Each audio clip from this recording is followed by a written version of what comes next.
너희가 하나님의 말씀을 들을 때에 너희 마음을 강팍하게 하지 마라. 너희는 죄의 유혹으로 마음이 강팍해 됨을 면하라. 히브리서 저자를 통해서 주신 이 말씀을 우리가 하나님 생각하면서 오늘도 주의 말씀을 들을 때 우리들의 마음이 강팍하지 않게 하옵시고, 오늘도 선포되어지는 그 말씀이 우리에게 힘과 능력이 되게 하옵소서. 그 말씀이 내 발걸음의 등불이 되게 하옵소서. 주님의 그 명령이 내 길의 빛이 되게 하옵소서. 주님의 그 훈계의 말씀이 우리의 생명의 길이 되게 하옵소서. 말씀을 듣고도 깨닫지 못하는 이들이 하나도 없도록 성령께서 도우시며, 오늘 하나님 이스라엘 백성들을 향해서 모세가 외치기를 어느 때까지 너희가 나를 믿지 않겠느냐, 어느 때까지 너희가 나를 멸시하겠느냐 했던 이 백성들의 모습을 우리가 닮아가지 아니하고 여호수아와 갈렙이 가졌던 그 믿음으로 우리들의 남은 육신의 때를 살아가게 하옵소서. 예수님의 이름으로 기도하옵나이다. 아멘. 아멘. 여호와께서 모세에게 이르시되 이 백성이 어느 때까지 나를 멸시하겠느냐, 내가 그들 중에 모든 이적을 행한 것도 생각지 아니하고 어느 때까지 나를 믿지 않겠느냐, 내가 전염병으로 그들을 쳐서 멸하고 너로 그들보다 크고 강한 나라를 이루게 하리라. 아멘. 아멘. 오늘 민수기서 14장 11절 말씀에 보면 이런 말씀이 있습니다. 여호와께서 모세에게 이르시되 이 백성이 어느 때까지 나를 멸시하겠느냐, 어느 때까지. 그 다음에 내가 그들 중에 행한 모든 이적을 행한 것도 생각하지도 아니하고 어느 때까지 나를 믿지 않겠느냐. 저는 이 말씀을 보면서 이런 생각을 해봤습니다. 하나님께서 그들을 위하여 행하셨던 숱한 이적들이 있지 않습니까? 그 많은 이적들, 그 많은 기적들. 근데 이 백성들이 그걸 생각하지도 않았다는 얘기예요. 그걸 생각하지도 아니하고 하나님을 믿지 아니했다라는 이 말씀 속에서 숱한 하나님의 기적을 보았지만, 오늘날 또 많은 성도들이 숱한 하나님의 말씀을 듣고 하나님의 기적을 체험도 하지만은 그 하나님의 말씀이 이상하게 사람들 마음에 스며들지 않는 거예요. 왜 이 말씀이 우리를 사랑하사 하나님의 독생자를 이 땅에 보내시기까지 하신 그 하나님의 사랑을 우리들이 듣고, 그리고 예수를 나의 구주로 삼는다고 고백을 하면서도 그분의 말씀이 스며들지 않는 거예요. 우리 마음에, 내 안에 그 말씀이 스며들지 않으니까 사람들이 힘들고 어려움을 당할 때마다 과거에 행하셨던 그 하나님을 잊어버리게 되는 겁니다. 그리고 현실 앞에 놓여진 숱한 문제들 앞에 무릎을 꿇고 불평하고 원망하는 그런 모습들을 이제 우리가 말씀을 통해서 보면서 그들을 향해서 모세가 했던 내용이 오늘 본문의 말씀입니다. 오늘 여러분이 내용을 이제 우리가 좀 역사적인 그 배경을 좀 한번 거슬려 올라가 보겠습니다. 이스라엘 백성들이 애굽에서 출애굽한 그 사건 이전으로 이제 한번 가보는 거예요. 그 이전으로 가면 우리가 누가 생각이 납니까? 아브라함이 생각이 나죠. 아브라함이 75세에 하나님께로부터 부름을 받았고, 아브라함이 99세가 될 때에 비로소 하나님이 아브라함에게 어떤 모습으로 나타나냐면 아브라함아 나는 전능한 하나님이니라. 너는 내 앞에서 행하여 완전하라. 너는 내 앞에서 행하여 완전하라 라고 하나님이 아브라함에게 이렇게 말씀하신 거예요. 아브라함이 75세에 여러분 부름을 받을 때 하나님이 아브라함에게 이런 약속을 주셨습니다. 너희의 후손이 이방의 객이 되겠고 이방의 객이 돼서 그들을 400년 동안 너희가 섬기 후에 내가 이제는 그들을 징지해서 거기서 너희들을 끄집어내어 내가 가나안 땅을 너희에게 주리라. 자, 75세에 아브라함이 이러한 하나님의 약속을 받았습니다. 자, 그리고 나서 여러분 이제 아브라함이 99세가 될 때 시간이 얼마나 지났습니까? 75세에서 99세면 시간이 얼마나 지났어요? 시온아 시간 얼마나 지났어요? 75세에서 99세. 정문아 시간 얼마나 지났어요? 몇 년 지났어요? 요즘 우리 아이들이 숫자에 약해요. 이렇게. 네. 왜냐면 숫자 더하기 뺄셈을 안 배웠거든요. 학교 들어가면서부터 요즘. 언제 곱하기 배워요? 자, 5세에 아브라함의 부름을 받았는데요. 사실은 아브라함이 99세 때까지 많은 하나님의 은혜를 경험하고 체험하고 그랬지만 하나님을 전능한 하나님으로는 믿지 못했던 아브라함의 모습이 99세까지. 그러니까 99세가 된 아브라함에게 하나님이 그렇게 나타나신 거예요. 나 전능한 하나님이다. 너 내 앞에서 행하여 완전하라. 완전하지 못한 거죠. 그러면 그런 아브라함의 모습을 우리가 볼 수 있지 않습니까? 어느 날 하나님이 아브라함에게 나타나셨을 때 아브라함이 하나님께 이렇게 말합니다. 하나님 나는 자식이 없습니다. 그래서 나의 후사가 될 사람은 내 종들 가운데서 가장 똑똑한 종 저 다메섹 엘리에셀이 나의 후사가 될 겁니다 라고 말했을 때가 아브라함이 75세에 떠나서 10년 미치지 못했을 때 아브라함이 그런 고백을 합니다. 근데 하나님이 아니라고 말씀하시잖아요. 아니다. 너에게서 날 자가 너의 후사가 될 것이다. 자, 그것은 또 묵묵히 시간이 이렇게 지나가지 않습니까? 아브라함이 이제는 85세가 됩니다. 그럼에도 불구하고 아브라함이 85세에 아직 자녀를 낳지 못했어요.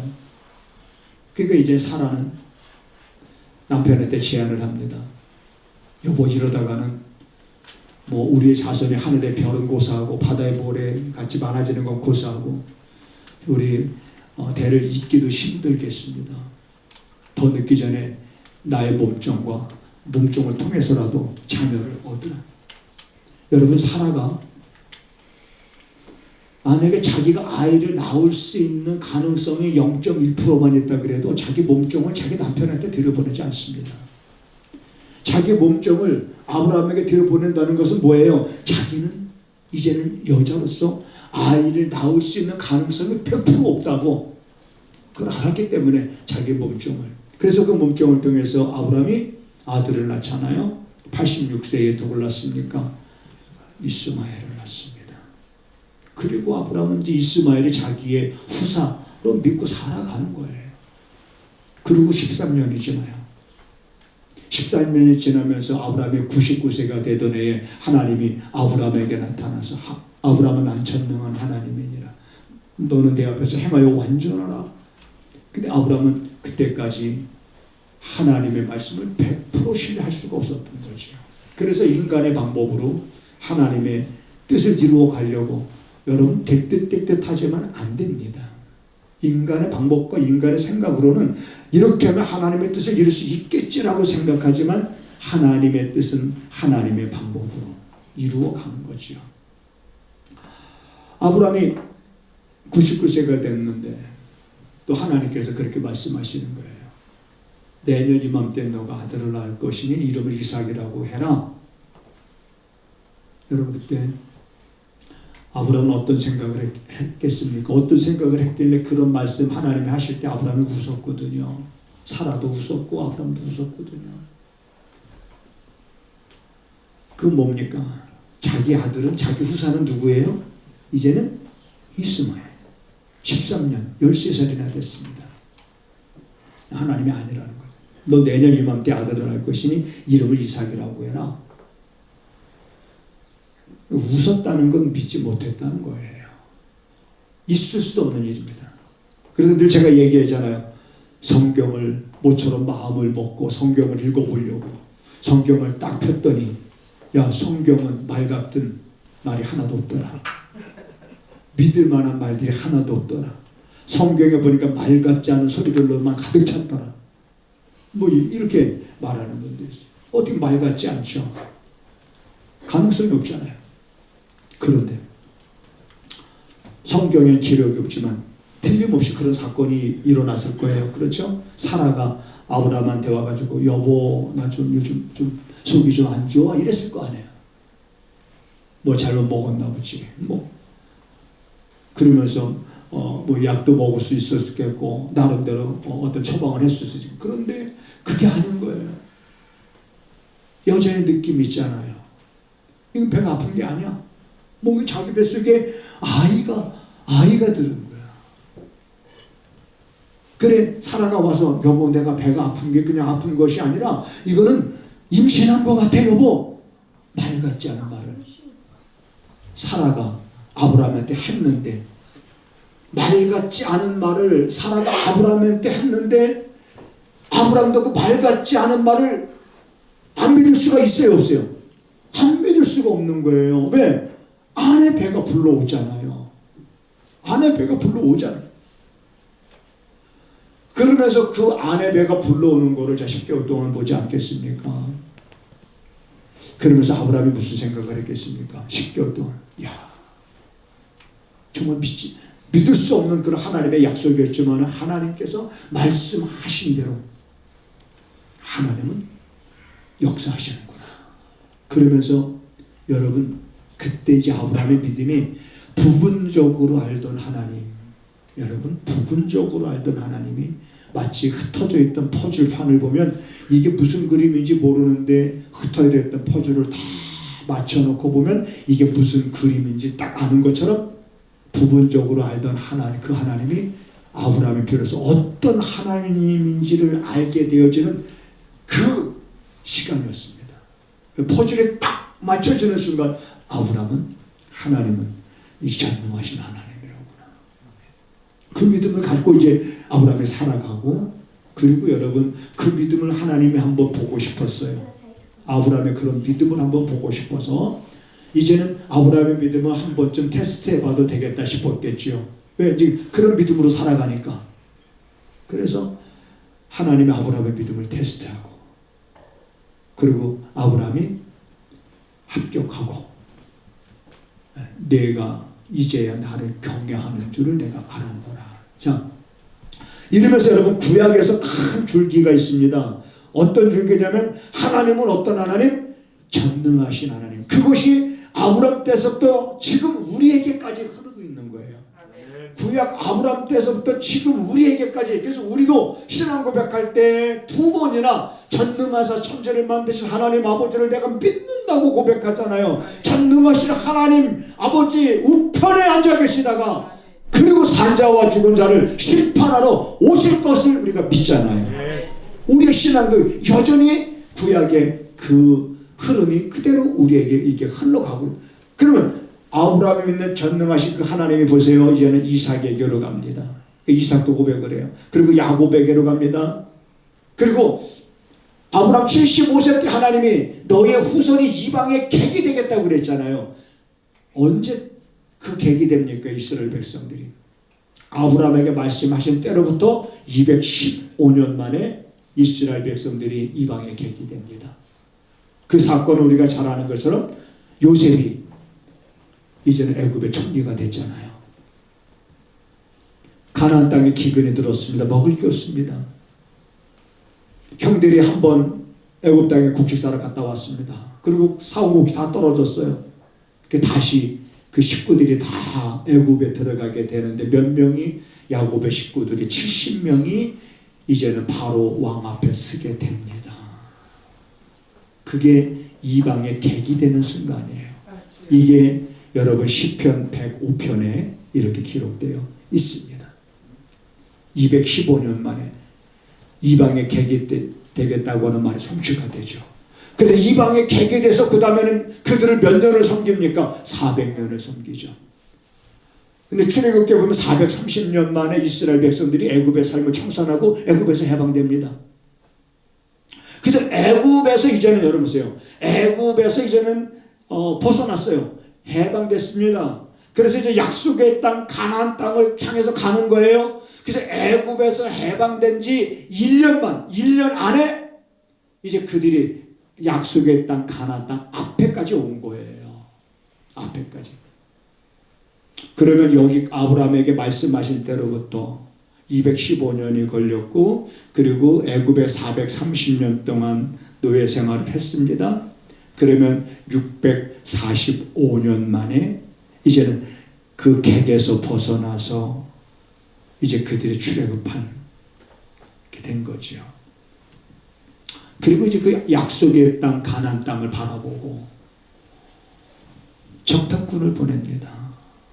12명의 정탐꾼을 보내죠.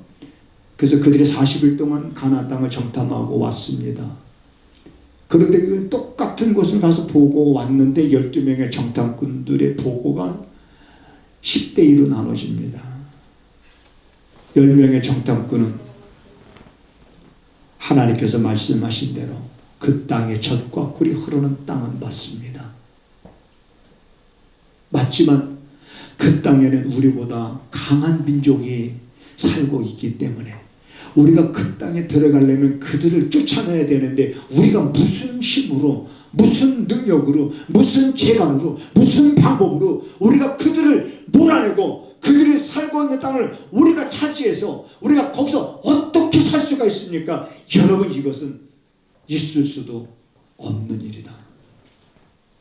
이렇게 10명의 정탐꾼이 보고를 하니까 그걸 듣고 있던 백성들이 밤새도록 성경에 보니까 고글했다. 고글했다. 밤새도록 고글하고 원망하고 그리고 그들이 뭐라고 말하는지 아십니까? 돌아가자. 애굽으로 차라리 돌아가는 것이 낫겠다. 라고 이들이 이렇게 백성들을 선동을 했습니다. 근데 여호수아와 갈렙이 아닙니다, 여러분. 물론 하나님께서 약속하신 그 땅에 강대한 민족들이 살고 있는 건 맞습니다. 그렇지만 하나님이 우리에게 약속해 주신 땅이기 때문에 우리가 그 말씀을 믿고 들어가면 그들이 아무리 강대하다 할지라도 그들은 우리의 밥이 될 것입니다. 라고 외쳤습니다. 그 말에 백성들이 귀를 기울이지 않았어요. 그 말이 그들에게 스며들지 않았습니다. 그들 안에 스며든 말은 어떤 말이 스며들었습니까? 10명의 정탐꾼들이 부정적으로 보고한 것이 스며들었어요. 마음이 강박해진 그들은 여호수아와 갈렙의 말을 듣지 않고 오히려 그렇게 말하는 여호수아와 갈렙을 향해서 돌을 들어서 그들을 치려고 했습니다. 자, 이런 상황이 이제 이런 상황 속에서 이제 하나님이 하신 말씀이 이제 오늘 본문의 말씀인 거예요. 짧은 시간에 여러분 제가 역사적인 배경을 잠깐 말씀드린 건데 전능하신 하나님 그것이 이삭에게 야곱에게 요셉에게 그러면서 이스라엘 백성들에게 계속적으로 흘러갔습니다. 그러면서 그들이 400년 동안 넘게 노예 생활을 하면서 그들은 하나님 부인하진 않았습니다. 왜? 그들이 육체의 노동이 정말 견디기 힘들 정도로 애굽에서 심해지자 이 백성들이 기도하잖아요. 하나님 우리를 구원해 주소서 부르짖잖아요. 그런데 여러분 그들은 하나님을 전능한 하나님으로 믿지 못하고 있는 것이 그들의 모습만이 아니라 오늘 이 시대를 살아가고 있는 숱한 그리스도인들도 하나님을 부분적으로만 아는 사람들이 많지, 그 하나님을 전능한 하나님으로 믿고 고백하고 그 하나님의 말씀에 온전히 순종하면서 나가고자 하는 사람들을 찾자 보기가 너무나도 어려운 그런 시대가 아닌가. 오히려 사람들 마음속에 하나님의 생명의 말씀에 스며들어서 하나님을 아는 지식이 자라가야 되는데 말씀들이 스며들질 않아요. 그리고 세상의 방법과 세상의 지식들만이 우리 안에 스며들어서 사람들이 세상을 살아갈 때도 사람의 생각과 사람의 방법이 앞서갑니다. 마치 이스라엘 백성들이 10명의 정탐꾼들의 말을 들었을 때 그게 현실적인 것 같아요. 그게 이성적인 것 같아요. 눈에 봤을 때 그들 봤을 때 그게 옳은 것 같았어요. 그렇지만 하나님이 어떤 분이신지를 그들은 몰랐던 거예요. 여러분, 오늘 우리가 이 시대를 살아갈 때 물론 많은 것들이 필요합니다. 우리가 소유해야 될 것들도 많이 있지만, 그러나 여러분, 많은 사람들이 이 소유욕에서 기쁨을 자꾸 찾으려고 합니다. 소유욕. 뭔가를 소유했을 때 사람들은 기쁨을 얻어요. 그러니까 자꾸 뭔가를 소유하려고 하는데 그 소유욕에 만족이 없습니다. 저도 그런 경험을 했습니다. 여러분, 처음에 개척할 때 지하에서 이 화장실이 제일 큰 문제였어요. 지하에서 개척을 했는데 화장실이 그래서 옆에 다방 화장실을 썼어요. 옆에 다방 화장실을 눈치 봐가면서 그 아가씨들 눈치 봐가면서 그 아가씨들하고 친하게 지내는 이유가 화장실 자유롭게 다니려고. 그러다가 결혼을 해서 50만 원 보증금에 월세 5만 원짜리 방 한 칸짜리 얻었는데 책장 놓으니까 와이프하고 나하고 딱 누우면 누가 옆에 앉을 자리가 없는. 그런데 거기에 다가구 주택인데 거기에 5가구가 화장실 하나를 쓰는 거예요. 근데 여러분, 난 그게 그때 얼마나 행복했는지 몰라요. 왜? 나도 쓸 뭐가 있어요? 권리가 있잖아요. 권리가. 나도 쓸 권리가 있잖아요. 자, 그러다가 거기서 한 2년 살다가 그 다음에 여러분, 거기서 방 내놓으라고 그래서 방 내놨어요. 근데 어디로 갔냐면은 정말 꿈 같은 집으로 살았습니다. 거실 안에 화장실이 있고 방 2개가 있고. 여러분, 꿈 같은 것 아니에요? 네.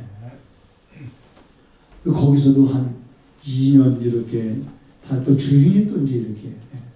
근데 그때 850 전세였었는데요. 그 850 가지고 그만한 데를 찾을 수가 없는 거예요. 찾을 수가. 네. 그런 사람이 그러잖아요. 이제 그런 데 살다가 또 다시 환경이 더 열악한 쪽으로 가는 것이 정말 이게 적응하기가 쉽죠. 그러니까 또 어떻게 됩니까? 어쨌든 여러분, 기도하고 어쨌든 그런 상황 속에서 사람의 마음이라는 게 수시로 열악한 데서 좋은 데로 갔을 때는 참 좋았다가 좋은 데서 또 좀 더 열악한 데로 가자니 참 마음이 아프고 막 마음에 갈등이 생기고 막 이럴 때는 막 사람의 생각들이 앞서고 인간의 생각이 맞는 것 같고 현명 것 같고 도대체 하나님의 방법은 보이지 않고 이거 뭐 어떻게 해야 될지 이를 모를 때가 너무나도 많습니다. 여러분, 그럴 때 내 안에 스며들었던 말씀이 있었어요. 내 안에 스며들었던 말씀. 여러분 잘 아는 말씀일 거예요. 아무것도 염려하지 말고. 이거 누가 말씀하시는 거예요? 아무것도 염려하지 말고 오직 모든 일에 기도와 간구로 너희 구할 것을 감사함으로 하나님 앞에 아니라. 그리하면 모든 지각에 뛰어난 하나님의 평강이 너희들의 뭘 지켜주신다? 생각과 너희들의 마음을 지켜주신다. 여러분 여기서 그분의 평강이, 그분의 말씀이 내 생각을 지켜주는, 여러분의 생각이 이게 잘못되면, 그래서 성경은 육신의 생각은 사망이라고 말합니다. 영의 생각은 생명과 평안이라고 말해요.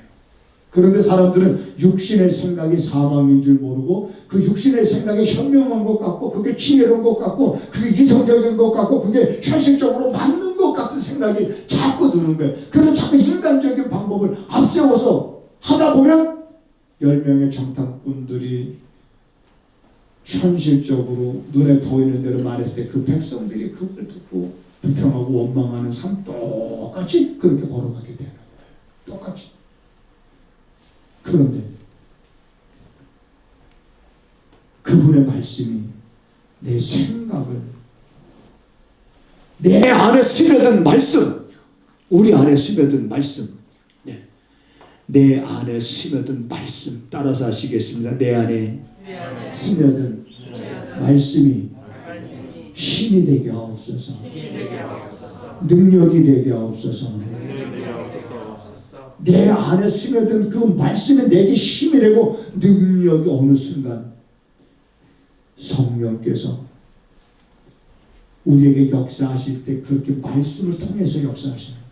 그런 말씀을 기억나게 하시고 그런 말씀의 뜻을 깨닫게 하시고, 그래서 그래 염려한다고 해결되는 게 아니지.